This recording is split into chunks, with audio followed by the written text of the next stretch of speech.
हर हिंदू हर हिंदू हम भारत भव्य बनाएंगे, हिंदू राष्ट्र बनाएंगे। हिंदू राष्ट्र भारत वर्ष की जय हो। श्रीमद जगत गुरु शंकराचार्य भगवान की जय हो।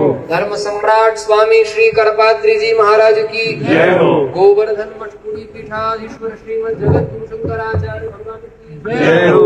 पार्वती पतये हर हर महादेव।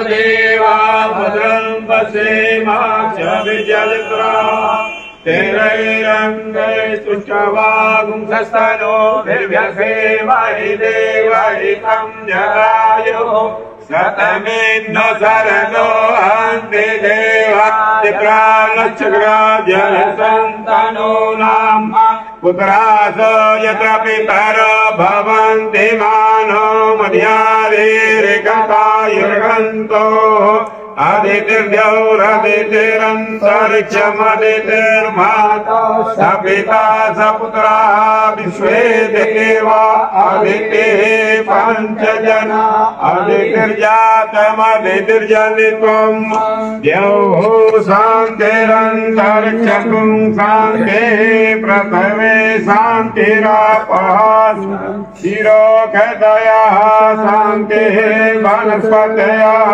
शान्ति विश्वे देवाः शान्ति ब्रह्म शान्ति शान्तं शान्ति शान्तिरेव शान्ति सामा शान्तिरेधि समीहसे ततो न अभयं कुरु सन्नः कुरु प्रजाभ्यो भयं पशुभ्यः गुरिकानि परशुभ जन्मग्रन्थन्त आशुभ।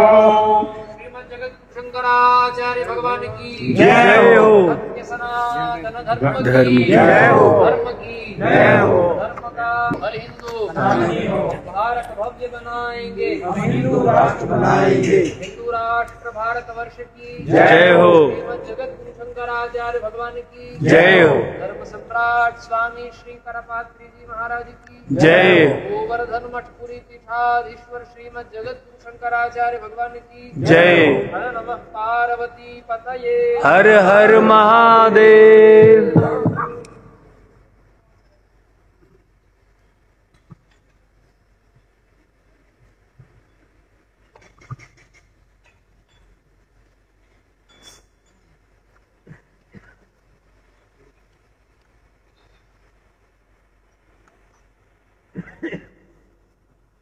नारायण। धर्म अध्यात्म राष्ट्र से संबद्ध कोई प्रश्न हो पूछ सकते हैं।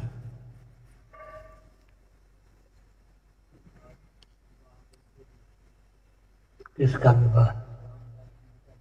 अच्छी बात है। धर्म अध्यात्म राष्ट्र के बारे में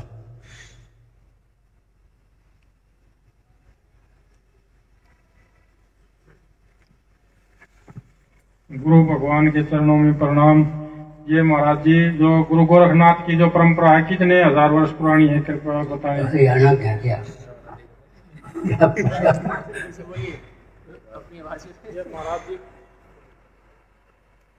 गुरु गोरखनाथ की जो परंपरा है कितने हजार वर्ष पुरानी है, कब से शुरू है ये? बैठिए। गोरखनाथ जी भगवान शंकराचार्य के बाद में हुए, पहले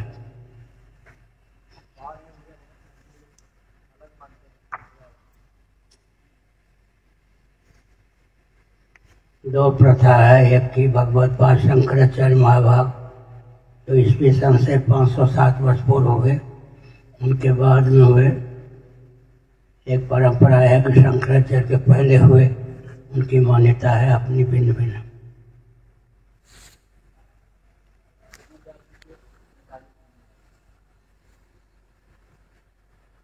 मत्स्येंद्रनाथ जी के शिष्य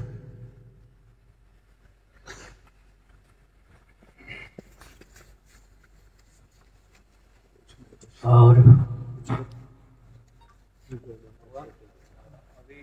सुन रहे थे कि प्राणों का जो लय है वो चित्त में करते हैं, जो समाधिष्ठ होते हैं, तो इसकी प्रक्रिया क्या है, किस प्रकार? क्या कहा?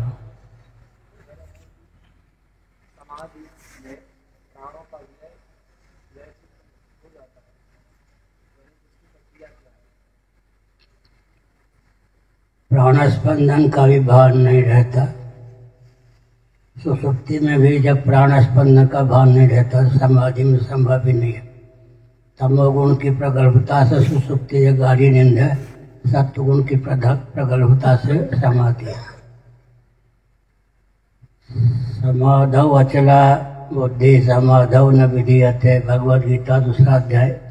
एक समाधि का अर्थ है अंतःकरण, एक समाधि का अर्थ है ब्रह्म तत्व। समाधि संबित उत्पत्ति पर जीवैकता प्रति, जीवेश्वर के एकत्व की बुद्धि का नाम समाधि है। उधर प्रमाण विपर्य विकल्प निद्रा स्मृति 5 प्रकार की चित्त वृत्तियों के निरोध का नाम समाधि है।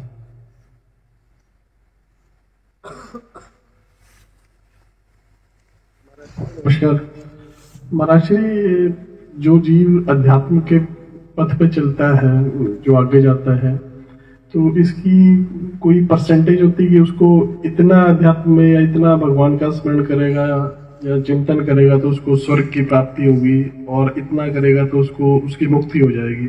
इन दोनों चीजों में क्या फर्क है कि स्वर्ग मिलना और उसको मुक्ति मिलना? तो इसमें से बैठ जी। एक क्रम यह है कि इंद्र पद प्राप्त करने की क्षमता नहीं है, लेकिन इंद्रलोक पर जितना वैभव इंद्रलोक वासियों को प्राप्त है उससे अधिक पुण्य का प्रभाव है। वो ब्रह्मलोक भेज दिया जाता है, उत्क्रमण ब्रह्मलोक तक, ब्रह्मा जी के धाम तक। पुण्य का क्षय हो जाने पर फिर पतन हो जाता है।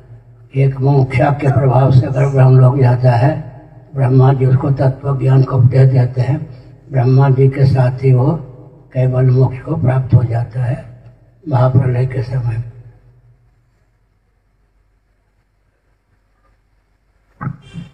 जय गुरुदेव। गुरु जी, जैसे महात्मा जी ने बताया कि हमें ओम का उच्चारण नहीं करना चाहिए, सिर्फ हम उमा जा राम कहते हैं, तो क्या हम तो करते हैं रोज मेडिटेशन से, ओम करना चाहिए या नहीं करना चाहिए? एक और आपने कहा कि नहीं करना चाहिए। ओम वेद का बीज है। ओम एकाक्षरम ब्रह्म, एक अक्षर वाला शब्द ब्रह्म है।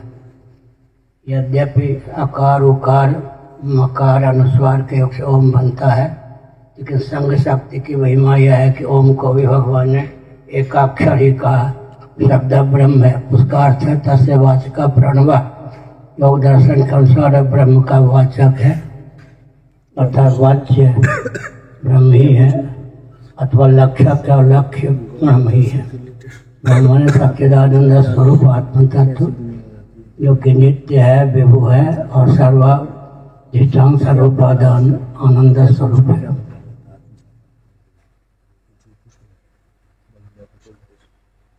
ओम के स्थान पर क्लीं ऐं ह्रीं इन बीज मंत्रों का प्रयोग करना चाहिए। सूत्र संहिता के अनुसार ये तांत्रिक प्रणव है, आगम सिद्ध प्रणव है, यह भी प्रणव ही है।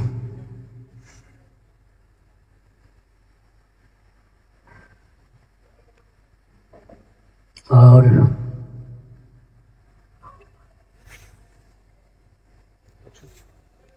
कहाँ गए हरियाणा वाले?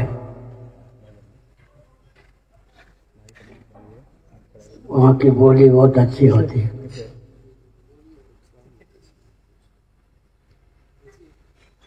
हो गया हरियाणा 4 अक्षर है। भगवान श्री कृष्ण की गायें वहाँ चढ़ने जाती थे। और जब प्रशंसा हो गई अब तो बोलेंगे।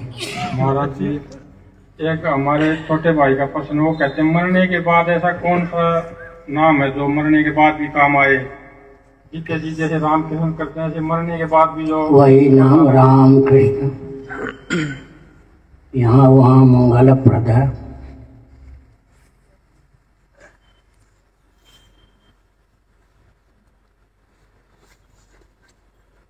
प्रणाम गुरुदेव। माँ ललिता के बारे में कुछ जानना चाहूँगा। बैठिए। ललित से ललिता है, सर्व सुमंगला देवी का नाम ललिता है। शिव जी और शक्ति का नाम, शिव की शक्ति का नाम ललिता है। आगे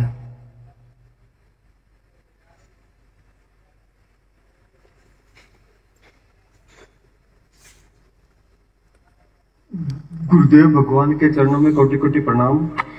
गुरुदेव भगवान, आपके श्रीमुख से हमने सुना है कि महायंत्रों का उपयोग कम से कम करना चाहिए, लेकिन जब दूसरे देश महायंत्रों का उपयोग करते हैं तो भारतवर्ष को अपनी सुरक्षा के लिए नहीं चाहते हुए भी महायंत्रों का उपयोग तो करना होगा। कर्तव्य का निर्णय एकांगी नहीं होता।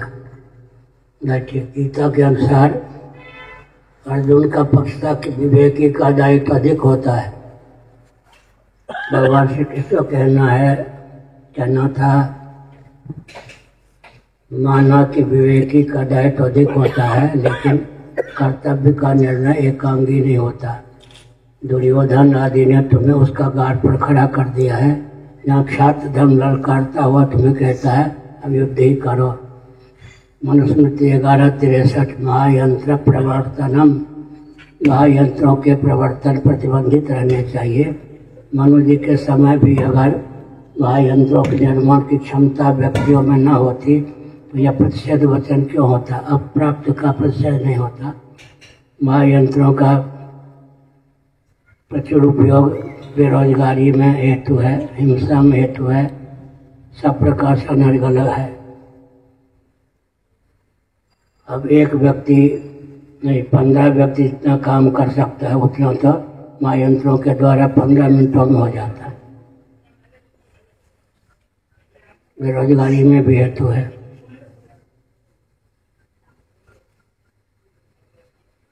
आगे महाराज जी को कोटि कोटि नमन। महाराज जी, गुरु मंत्र जो है वो इस जन्म में तो हमारे साथ रहता ही है और हमें भगवान के रास्ते जो है हमेशा चलाता रहता है। आत्म साक्षात्कार की ओर जो है उसका एक लक्ष्य होता है कि वहां तक लेके जाना। लेकिन इस जन्म में अगर हम अपना समय जो है अगर हम जा चुके या हमें इस जन्म में आत्म साक्षात्कार अगर नहीं हुआ तो वो गुरु मंत्र हमें अगले जन्म में कैसे मदद करेगा? क्या वो हमारे साथ तब तक रहेगा और किस तरीके से रहेगा?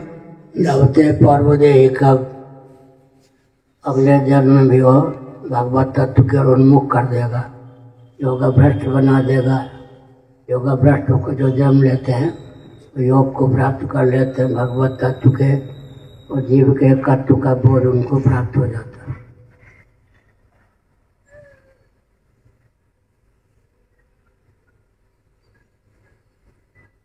सर्दी लग रही होगी सबको। आसपास का हॉल नहीं था क्या? चलो एक ही बात, कोई तपस्या तो होनी चाहिए। बीमार नहीं होना चाहिए। आगे खांसी होने लगी, उधर कोई पूछेगा? पूछेगी?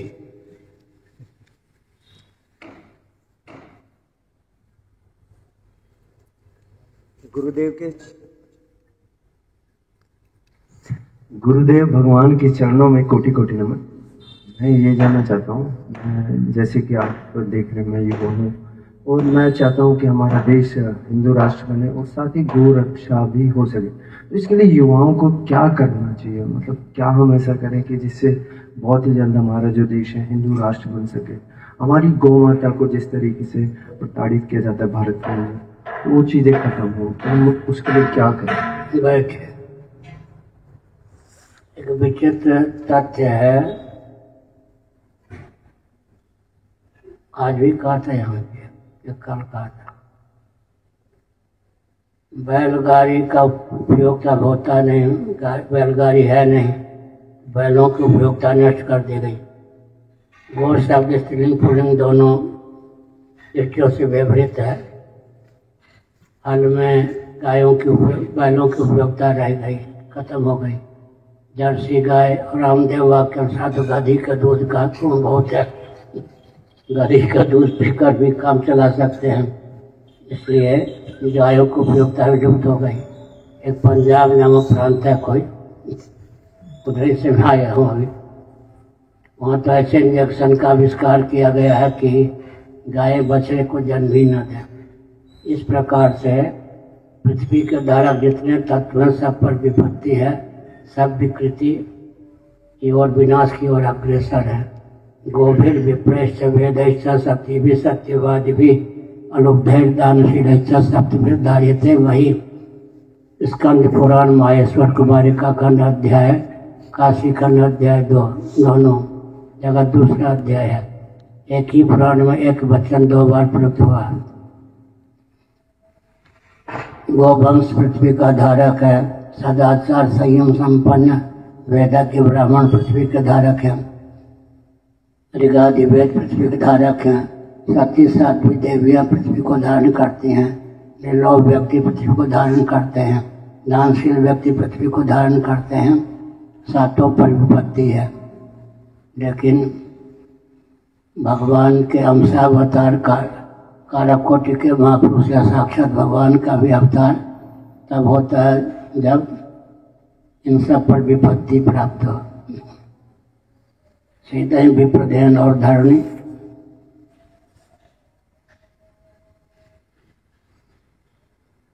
आगे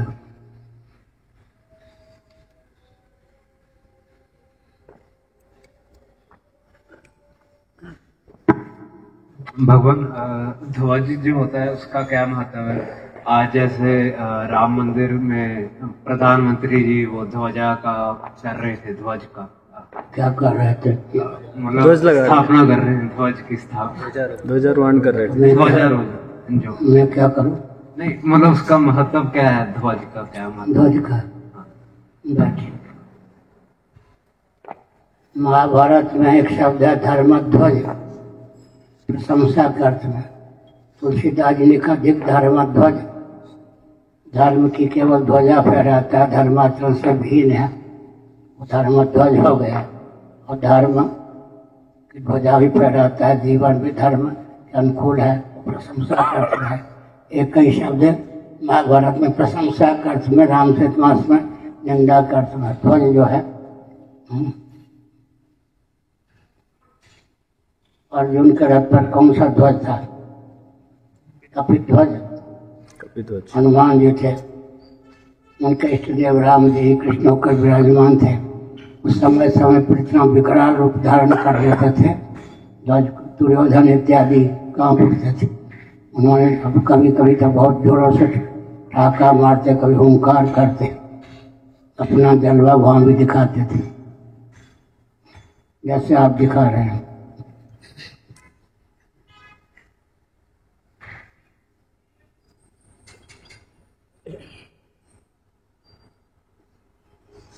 ये सामियाना कहता है कि अगली बार जो है पक्का हो जाएगा स्थान। आगे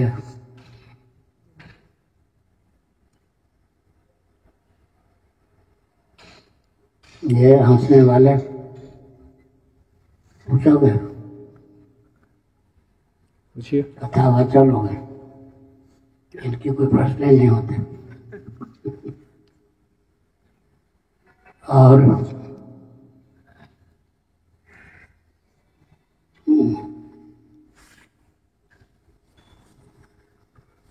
श्री गुरुभ्यो नमः।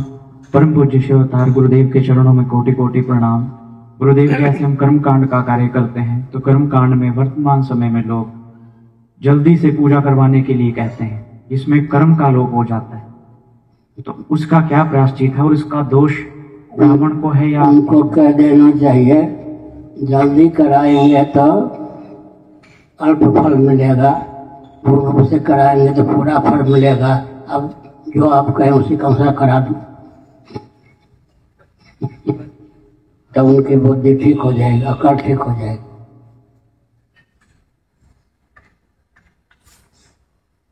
और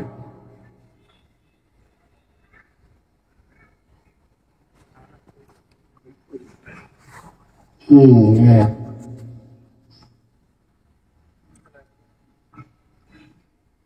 पूज्यपाद शंकराचार्य भगवान के श्री चरणों में कोटि कोटि वंदन। आत्मज्ञान क्या है? आत्मा क्या है पहले ये बताओ।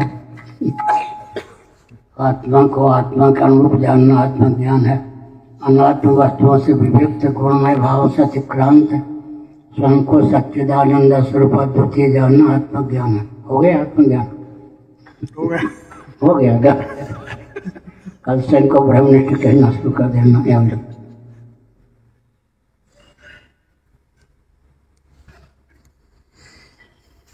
उधर जब हाथ उठा रहे धीरे से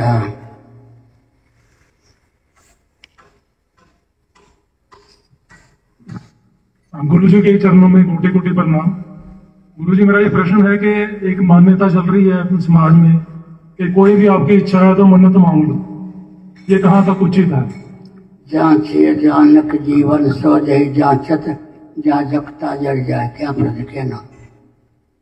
यही किससे बांध? क्या प्रश्न किया? मन्नत आ गया।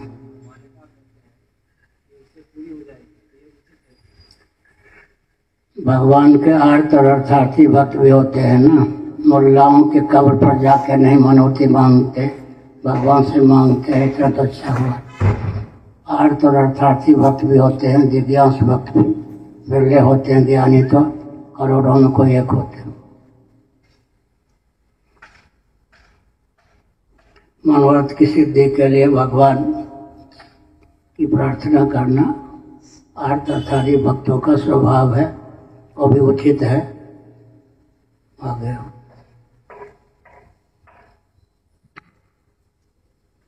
गुरु जी कहते हैं कि राम जी से बड़ा राम जी का नाम, इसकी थोड़ी विवेचना करेंगे। बंध्यापुत्र से बड़ा बंध्यापुत्र का नाम, ऐसा कह सकते क्या? शशसिंह खरगोश से बड़ा खरगोश का नाम। राम जी से बड़ा राम का नाम नाम के महात्म्य के लिए कहा जाता है। मूल में जो राम जी हैं वही नाम है। चिदानंद प्रधान अभिव्यक्ति नाम है, सदानंद प्रधान अभिव्यक्ति रूप है भगवान राम।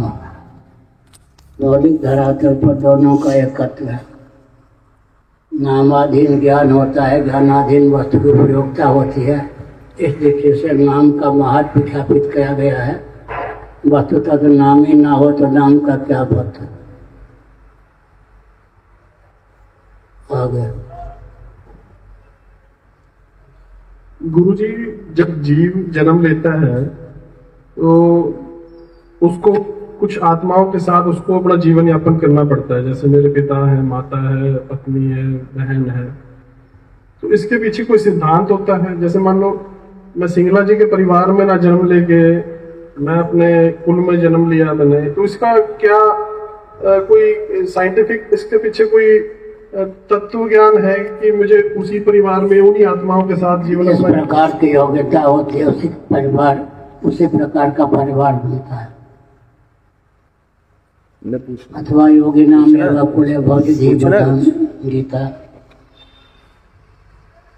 योगियों के कुल में भगवान शंकराचार्य का दरिद्र है। भिक्षावृत्ति से आचित वृत्ति से काम मिलने वाले उनके कुल में जन्म होगा। झटपट पूर्व जन्म की साधना की स्मृति आ जाएगी। श्रीमानों के कुल में जन्म होगा तो कुछ मात्र भटकने के बाद अकड़ ठिकाने हो जाएगी।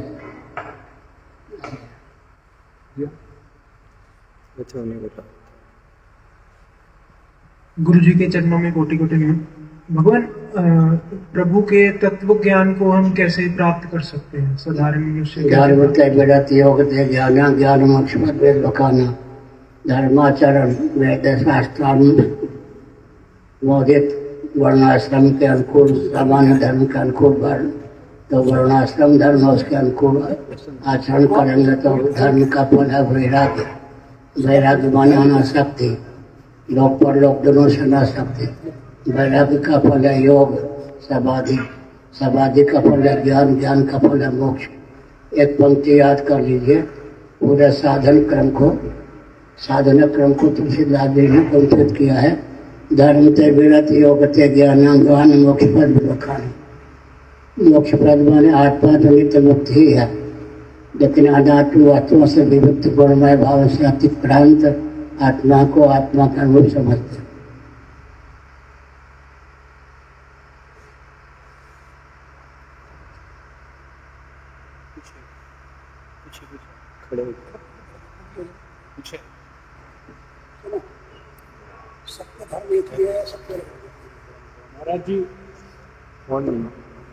महाराज जी, प्राणायाम का आध्यात्मिक राह में क्या योगदान रहता है और किस तरीके से योगदान रहता है? मन के संयत होने पर प्राण संयत हो जाते हैं, प्राण के संयत होने पर मन संयत हो जाते हैं।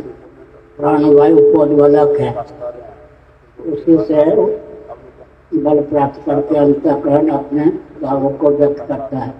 प्राणायाम प्राण को संयत करना। संयत करना का अर्थ होता है परमेश्वर की अभिव्यक्ति के अनुकूल प्राण की स्थिति हो गई। सब खड़े क्यों हैं? बैठने की जगह नहीं है क्या? 3 लोग खड़े हैं, बैठना चाहे बैठे, जाना हो तो जाए।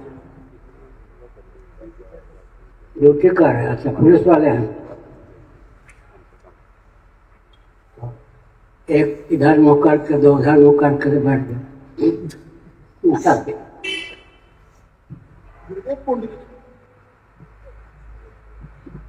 गुरुदेव, कुंडलिनी शक्ति क्या है, वो कैसे जागृत होती है, क्या इंपॉर्टेंस है उसकी?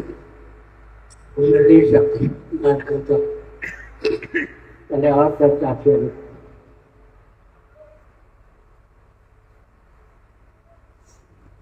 मनोयुक्त नाड़ी विशेष जो गतिशील है, उसी का नाम कुंडलिनी है। ब्रह्मांड तक पहुंचा देने पर व्यक्ति के जीवन में दिव्य प्रज्ञा शक्ति, प्राण शक्ति का उदय होता है। आगे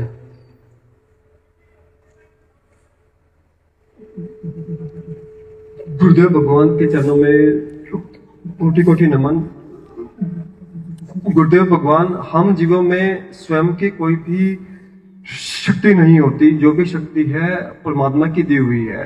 तो हमारे अंदर कोई भी कर्म करने का विचार, चाहे वो अच्छा विचार है या कोई गलत विचार है, उसकी सोच की जो उत्पत्ति की शक्ति भी वो ईश्वर की ही है। तो कर्म का कर्ता कौन है?